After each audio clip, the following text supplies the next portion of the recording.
Tim with Death by Music, and I'm talking to Steve with Deicide. How are you doing? I'm doing great, Tim. Thanks for calling. I appreciate your time. Awesome. Appreciate you doing this. I guess, the first thing I want to talk about is who does your artwork for the albums? Those albums over the years have been just amazing, and it just seems like they're getting better. Is it something that you do as a joint collective, or is this something individually done? No, actually, Glenn kind of handles the art process for the record since the beginning, And as far as artists, it's kind of, I think Glenn likes to not repeat himself. So I don't think he's used the same artist twice. And a lot of times it's not art. It's like the first album was a photograph of an actual, the medallion that he wears. So that was a photo. Second album was kind of Legion, was computer graphics, which in '92 was kind of a cutting edge thing. It wasn't really being done. Once Upon the Cross was an artist. I think he lived in Japan. I think his name was Trevor or something or other. Serpents was an artist out of Miami. An actual painting. And same with Once Upon the Cross, an actual painting. I think Incineratum, that was some art he pulled off the web of a guy who created 666 designs. So he just kind of picked his favorite one of those. And Torment of Hell was a guy who actually came out on the road with us to Mark. And he was a crazy kid, great artist, obviously. And so we used his piece. After that, what came after in Torment and Hell? That was Scars. That we used Paul Booth, the tattoo artist. Yep. Which he's obviously a great artist, did a great job. After Scars was, what album did we do after Scars? Till Death Do Us Part, you did that one. Till Death Do Us Part, that's right. Now that was a piece of art that was a couple hundred years old, some German artist. Yeah. We had to get permission from the museum who owns it or something, and so they signed off on that. That was nice. After Till Death, To Hell with God. To Hell with God, right. Now that I think was also a painting. I'm not sure exactly who did that one, but I think it was, obviously another different person. Right. After To Hell with God. In the Minds of Evil. I like that one a lot. Yeah, that was kind of a pretty cool piece of artwork. And again, forgive my ignorance. I forget the artist's name on that one. No, you're fine. Another great stuff. Yeah, and I think, it fit the album well when people dug it. And then but the artwork, like I said before, is something that I think it fits the music as you listen to the album. And I think Banished by Sin is just an absolute phenomenal album. What makes it stand out amongst all the albums that you've done? Well, it is a newer lineup. It's our first album with Taylor on guitar. So he was a nice addition to the band with his creative elements and his work ethic, And yeah, I think it was a nice cohesive effort between everyone. I think that had a lot to do with how the record came out. Some of the past albums were like, all the songs were written by me, demoed at home, and I brought them to Glenn. He did the lyrics. So it was kind of a two-man job. This was very much a four-man job, So there were more opinions in the mix. There was more input creatively from everyone, kind of on a very level playing field, And we were also all there to kind of criticize each other's work. A lot of people don't take criticism too well. No.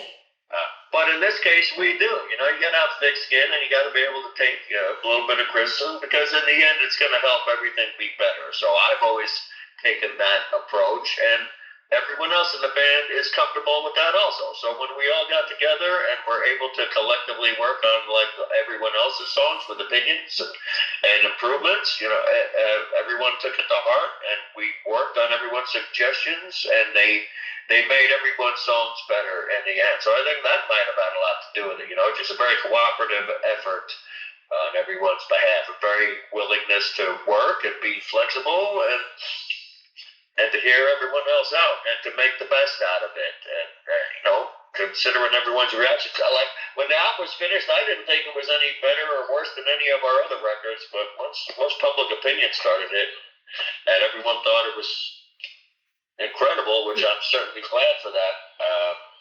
Like I said, I can only just chalk it up to the teamwork part of it, With every new album comes new tours, new shows, interviews, et cetera, et cetera. What is the pros and cons with having a new album?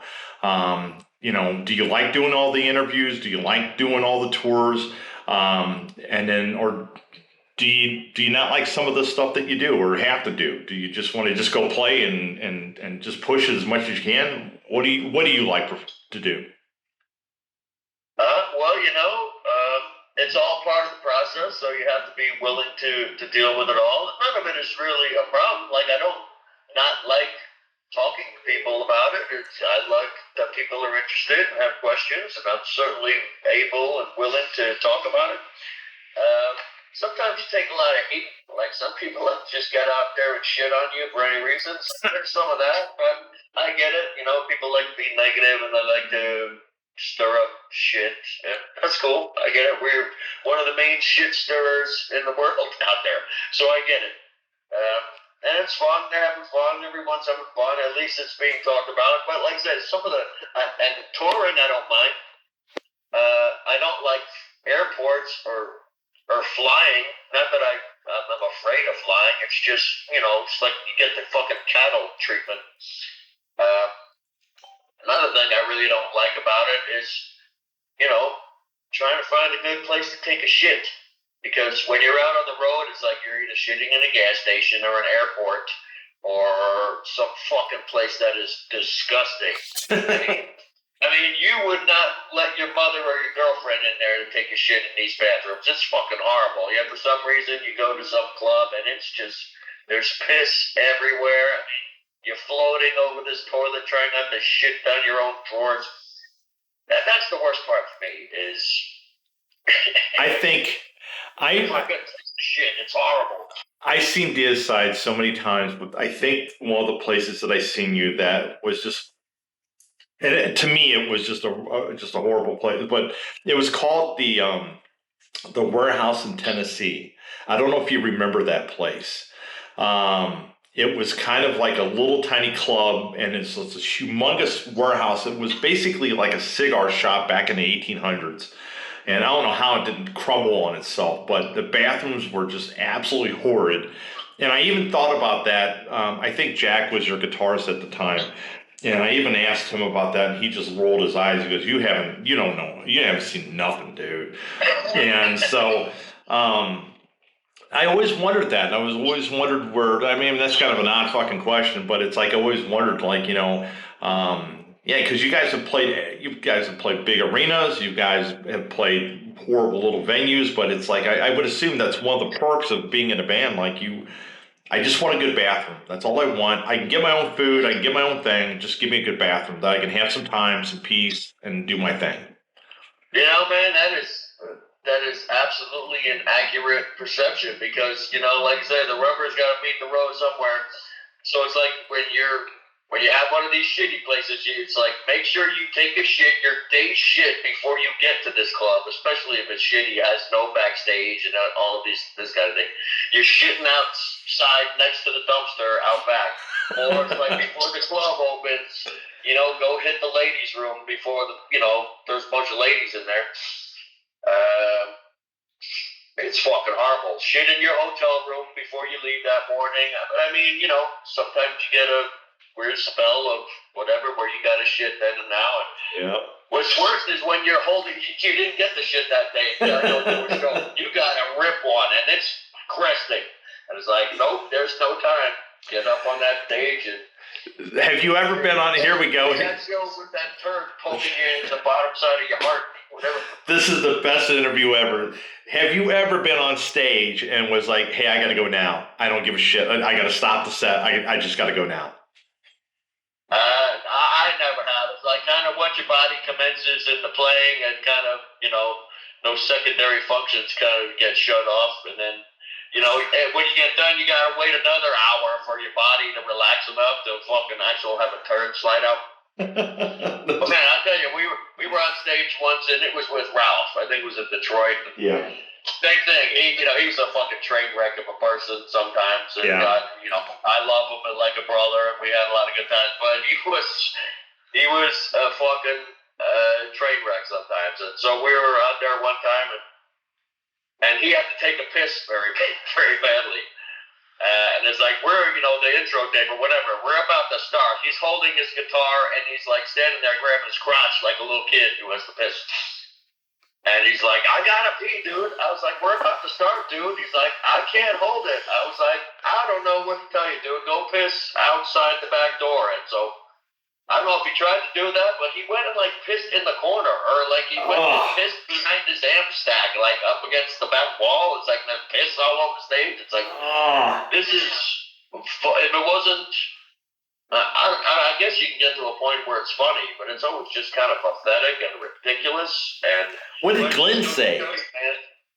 I don't think he knew until afterward. But once he did, he was like, you know what, this is one of the last straws for this guy. Man, I would think Glenn would get pissed as shit. Like he'd be so fucking mad. Yeah, he was not happy about it. Like I said, it was one of Ralph's final straws with us. And sadly, you got to be able to control yourself. I mean, everyone knows, not just for a show. Before you got anything important to go do, go take a piss. Go take a shit. This interview is for every local band that thinks what they think. Like the main deal is just go to the bathroom before you play. That's the main deal. Just that is very important. It is very important. You have to, because it's to me, Deicide is one of those bands that you are the forefathers of death metal. You guys have put your influence on the world of music, and there's no one that's going to change that. And you gave very valuable information as far as like going to the bathroom before you fucking play your set. Make sure that you do that, because obviously if you do have to use the restroom, your set may run early, you may run fast, you may screw up, you may do a lot of damage, and maybe there's someone in the crowd going to see you and you just fucked that up because you have to go take a shit and you didn't do it. This is very important advice for the good ones. Absolutely. We were at a festival in Europe one time, and I think I was hungover. Like I drank way too much of that before, so I had the shits all day. Yeah. So we get out to the site, and it's in the field. There's no toilets. There's like porta potties. And so I'm like, man, I gotta, take a very loose fucking shit right now. It's pure water practically. And so I'm like, fuck. So I go and I check out the porta potty, and it's already destroyed. I mean, it is shit all over the place in there. It smells horrible. It is horrible. And I'm like, I'm not shitting in there. So I turned around and walked out of there. And then finally, I was like, you know what? I can't hold it. I have to go back in there and get this done. So, like I said, it's one of those things where I kind of hovered and just fucking let it rip. I think I spackled the whole inside of the fucking place. And, barely did a wipe and got out of there. I was covered in my own shit. I'm over wiping my hands in the grass. Oh my God. Fucking awful. So, a little bit of don't drink so much before, but I mean, so does the heat factor into this? Because I would think the hotter it is and the humid it is, it's just the fucking worst ever. And on top of it, you guys don't have a big tour bus. I don't think you guys use a big tour bus anymore.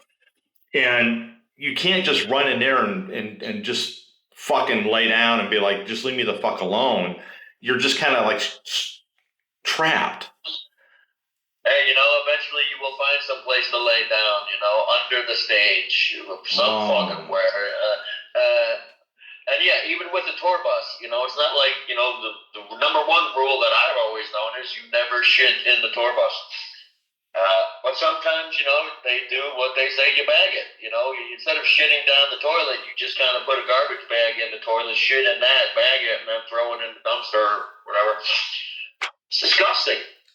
It is. I'm going to be honest with you, that was not part of my questions, and I have learned some valuable information. I have interviewed and met you guys many times, and I always thought, out of all the conversations that me and you have had personally, I live in St. Louis, and I've always met you here, but I never would think that we'd ever talk about this, but I did. But here's the thing: I always ask, because I see bands on stage, and I'm thinking, how many of them what do they do if they have to go to the bathroom? Do they just fucking stop, or just is there a porta potty? Like the bigger bands, like Iron Maiden and shit like that, do they just like have something right behind the stage? Like, hey, that's in our rider. You got to have a toilet right behind the stage. Yeah, they have, like, for bands like that, they have these trailers that are basically, instead of a house or a living room, it's just bathrooms in the trailer. So they wheel those things up, and, they can be remarkably very nice inside, like the big fests. Whack and like that. They, and Iron Maiden, the big fests and the big bands, believe me, they're taken care of with the toilets, even out on the campground. They have incredible facilities like showers and sinks and toilets that are just immaculate. They work well, they flush, there's hot water, all of it. But then, like I said, some of the younger up-and-coming bands down in the shittier part of the backstage, they get just a row of porta potties like you would at any kind of campground. And there's no one in there cleaning them for you. Like I said, they're already splattered and puked and pissed all in. They smell horrible. It's like, good luck. There's no sink. It's like you're washing your hands with a bottle of water. I cannot wait to send this interview to your PR agent, and they're going to be like, what the fuck did you do? Hey, it's toilet piss with Deicide. What is one of the best venues that you like playing? If it's a festival venue, whatever, what do you enjoy going to? Oh man, like I said, we played. I remember the Gas Monkey place in Dallas. Owned by the guy with the show. Yep. Cars. He has a beautiful club. Like the entire backstage was just plush couches and furniture and rugs and refrigerators and beautiful bathrooms. Everything's tiled and hot water pressure, like a fucking penthouse apartment. That's really nice. And most nice clubs do have great bathrooms. Like I said, sometimes you're in some shithole dive bar, you're the manager, they never let you use their bathroom. Like you guys go in, like I said, you guys sneak into the girls' bathroom and let them rip before doors open. Let it go. You're playing Full Terror Assault this year. I personally, I love that festival. I always call them intimate, because you guys are able to walk around and kind of meet with the fans. I think COVID and a lot of that stuff bullshit fucking stopped a lot of that crap, but plus no one wants to get sick anymore. I don't want to get sick at all. But playing outdoor festivals like that, because Full Terror to me is still kind of like an up and coming festival. Do you like those more intimate festivals? Do you like playing those kind of things? Yeah, I think the layouts are cool. The locations are usually pretty cool. Gives it kind of a more of a party atmosphere, the open airness of it. Yep. And, you got to be careful of weather. That's it's a factor which can make or break a show like that. And I think, people, the whole COVID fears and germs, that's kind of subsiding. There's a couple stragglers who were hanging on, just because they were so mentally fucking damaged by the whole thing. What is it's just, I'm hoping germs and that kind of thing isn't a factor. No, like that was a hopefully. bad phase of history. Everyone's trying to fucking forget it. Hopefully we can move on. Well, fuck. As much stuff as places you go, and I mean, obviously for anyone, as much stuff as you touch and everything like that, you would think that wouldn't be a factor, because we've been touching germs for hundreds and hundreds of years, and we're all okay, Yeah. But one question I would like to ask is, off the new album, what is your favorite song to play? Oh, on the new record, they're all pretty fun. I I like Sever the Tomb. Some stuff is like drum wise. Yeah. Like we more followed what's best for the song, and sometimes not going fucking absolutely crazy on the drums is best for the song. So it's like they're easier on the drums for me to play. Those are cool. It's like, wow, this song's a fucking cakewalk on the drums compared to some of the other shit. That's fun to not have to kill myself. But then again, I'm not really unless I can really fucking let loose. That's very satisfying. What? So songs like I like Faithless and Wolf from God. There's some heavy blasts in there, some good fills, a lot of intensity and forward driving feel of it. I dig those. Time I can really let loose and fucking rip into it. Rip into that kid is a fun one. What is the song that you absolutely hate? Like Glenn turns to you and says, and I know it's on the set list, and you really are like not wanting to play it, but Glenn turns around and goes, "We're gonna play this song." And in your head, you're like, "Oh my, come on, are you fucking serious? Like I hate this. It's so fucking difficult to play." Is there a song like that in your discography? Yeah, Glenn has a couple songs that he's like, fuck that song. He's like, if we're gonna cut songs, it's the first one he goes to cut. He's like, God, I wish it would come to me more easily, but there's a song or two. He's like, dude, cut that and cut that. Something like Crash the Night. Yeah. I think, who just brought that one back, and he doesn't not like that song, but it's the first one he went to cut. Something about it, like the syncopation with the vocals and the groove, something like that. Something weird where it might throw him. He's like, cut that one.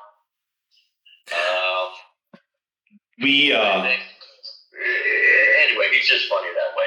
He does have the songers too that he's like, fuck that one. I'll never forget, we met him at St. Louis and met you guys at St. Louis, and he was out front and we were getting a picture with him. There's nobody there. And so my buddy, we get a picture with him and my buddy, and then I get up and I'm like, and so my phone, for whatever reason at the time, was a piece of shit. And it fucking, it closed shut, and my buddy, it kind of locked up, and my buddy trying to, and Glenn standing there the whole time in this fucking pose, And he was like, he wasn't having any of it. And he was just like, are you going to fucking take the pictures or fucking not? What's the fuck the deal? And it was like, he was a good sport about it. And I was like, man, Glenn, don't get mad. We're fine. So we got nothing else to do. And he's like, well, we got to fucking load in. And I said, no. I said, we'll help you load in. We'll help you, whatever.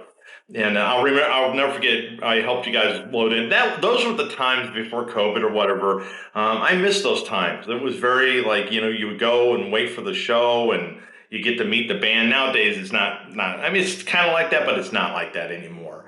And you're one of the bands, and Glenn was very intimidating until you start talking to him, and he was just, and you too. I mean, everybody was like, you're like, God, Deicide's this, big fucking, band and whatever, but you guys were just really down to earth dudes, very, very intelligent, music wise, the stuff that you do, it just is what it is. But what advice would you give to an upcoming band that's maybe got a couple of years underneath them, that are local, that want to try to hit the scene or try to make it big? What advice would you give to them?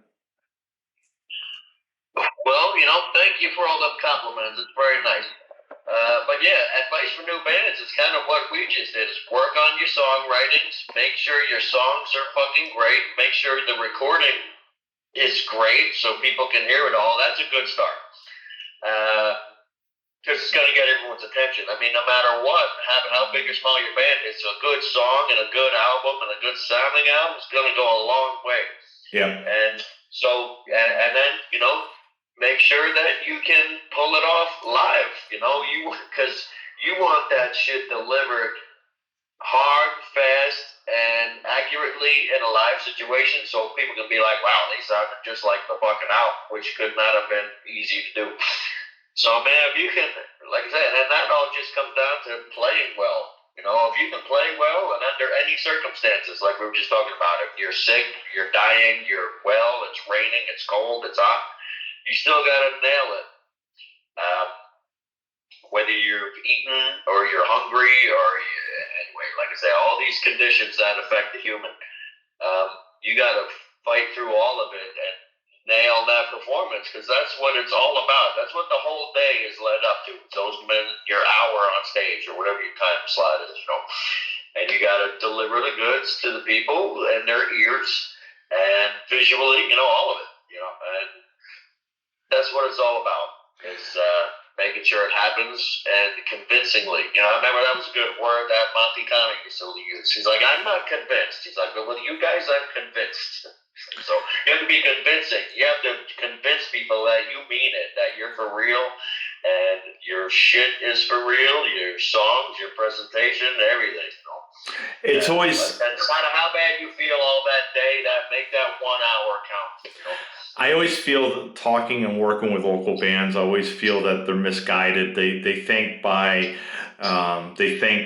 we opened up for XYZ and we did this and we did that, and I'm like, that's not how that works. That's not how any of this things work. You have to set your own path and you have to be your own identity, because the bands that obviously you've had thousands over the years. You personally have had thousands of bands open up for you. You may remember one or two of them. But that's not going to kill the thing, because you guys are on your own path. You guys you've already paved your destiny. You've already paid your dues. Like, you're just sharing this fucking amazing music with the world. And these younger bands have to do that. And they think that, to me, my personal opinion, I don't know if you agree, and I don't know if you even get into it, but with the younger generation, it just seems like there's no foreplay. It's immediate gratification. They gotta fucking get their nut now. They don't want to grind at it and have some fun. They want it now. And that's not how it works. That's not how Deicide was formed. That's not how any of these bands were formed. You guys grinded it out, and you did it for years. Even when the hope was lost, you still did it. Well, like I said, a lot of these young bands are used to, living at home, having things come easy, and you think that, you go up and you write your album and you do your first show, and then the world is at your feet, and it's not like that. And when it doesn't go that way, people get a little discouraged and they'll tend to give up, but you just have to realize that anything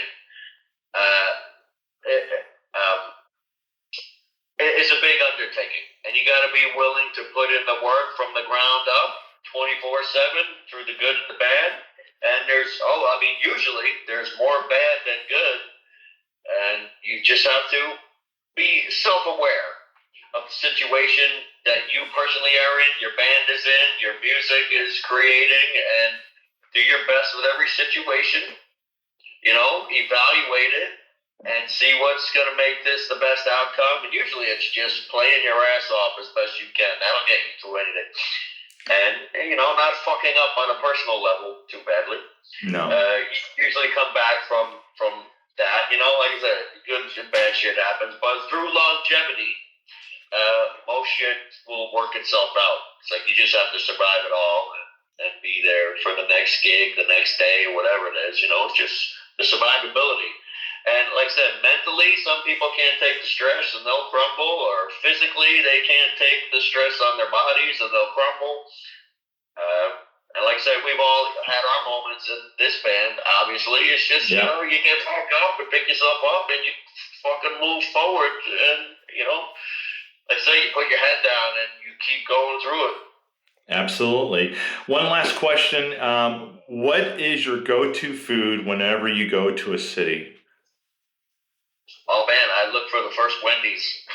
Are you kidding me? That's what you go through. Yeah, no, seriously. That or, like the Denny's or the Waffle House or the Wendy's. That's it for me. What is... or if there's like a nice steak place, boom, hit that. But usually you can rely on the Wendy's for, some nuggets and a big old double.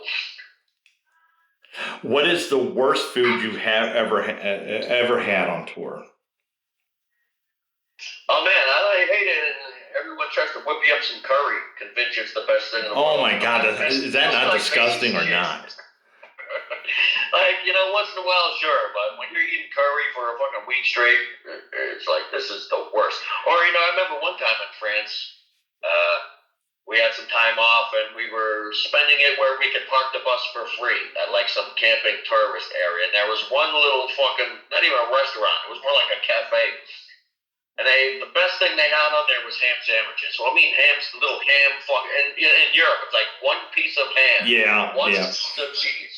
It's like, that's your ham sandwich. Anyway, I was eating those for fucking 2 days. I was like, you know what? I went into the place, just give me the most expensive thing. And I was already feeling pretty wobbly and undernourished. And then, so the guy brings out a plate of raw seafood. Like the shrimp still had their eyes and tentacles, and there was like an uncooked fish with the head still on it and all this crazy shit. I was like, dude, if you don't get this plate away from me, I am literally going to die right here, right now. It's like, you know what? Bring me another one of those shitty ham sandwiches. And anyway, that was the worst. That's the first thing that comes to mind. Have you ever been on tour? Fish eyes looking at me.